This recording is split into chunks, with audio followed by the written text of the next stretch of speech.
কাজ শেষে বাসায় ফিরে দেখি দুই বউ ঝগড়া করছে। একজনের চুল আরেকজন টানতেছে। ওদের ঝগড়া দেখে নিজের মাথায় নিজে বাড়ি মারতে ইচ্ছে করছে। কেন আমি প্রথম বউ হেমার উপরে রাগ করে দ্বিতীয় বউ মালিনীকে বিয়ে করি? এখন দাঁড়িয়ে দাঁড়িয়ে ওদের ঝগড়া দেখা ছাড়া আর কোনো উপায় নাই।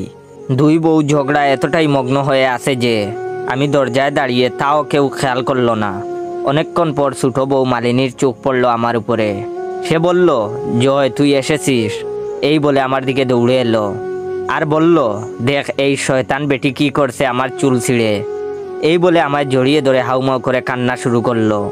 মালিনী আমার কলেজ ফ্রেন্ড ছিল, তাই আমাকে তুই করে ডাকে। আমাকে জড়িয়ে ধরতে দেখে এইবার বড় বউ হেমা আরো খেপে গেল। পিছন থেকে মালিনীর চুল ধরে টেনে মাটিতে ফেলে দিল আর চিৎকার করে বলল, বদমাইশ বেটি, তোর এত সাহস হলো কি করে আমার সামনে আমার জামাইরে জড়িয়ে ধরিস? এই বলে দুইজন এইবার মারামারি শুরু করলো। হেমা বিয়ের পর একদিন রাগ করে বাপের বাড়ি চলে যায়।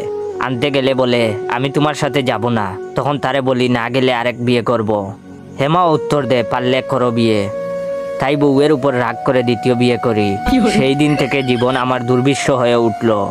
মারামারি বেশি হচ্ছে দেখে দুজনকে ছাড়াতে মাঝখানে ঢুকলাম। দুজনকে দুদিক নিয়ে জিজ্ঞেস করলাম, কি হয়েছে, ঝগড়া কেন করছো? তখন হেমা বলল, শুনো, আমি তোমার প্রথম বউ, তাই আজকে থেকে তুমি আমার সাথে থাকবে। না হলে বউ থাকার পরও দ্বিতীয় বিয়ে করার অপরাধে জেলে পাঠাবো। এই কথা শুনে মালিনী বলে, আজকে থেকে তুই আমার সাথে থাকবি, না হলে আমিও পুলিশে দিয়ে দিব একটা বউ থাকতে আমাকে ঠকিয়ে বিয়ে করার অপরাধে। এই বলে দুইজন দুদিকে চলে গেল। আমার তো মাথায় হাত, এইবার কার কাছে যাব? তাড়াতাড়ি করে পকেট থেকে মোবাইলটা বার করলাম আর বন্ধু আসাদকে কল দিলাম। সব কিছু বলার পর আসাদ পরামর্শ দিল আজকে বাড়িতেই না থাকতে। তাই বাসা থেকে বের হয়ে বন্ধুর বাসায় গেলাম। বন্ধু অনেক খাতির যত্ন নিল, প্রাণ ভরে রাতের খাবার খেলাম। তারপর ঘুমিয়ে পড়লাম বন্ধুর সাথে, ফোনটা বন্ধ করে, যাতে কেউ কল না দিতে পারে।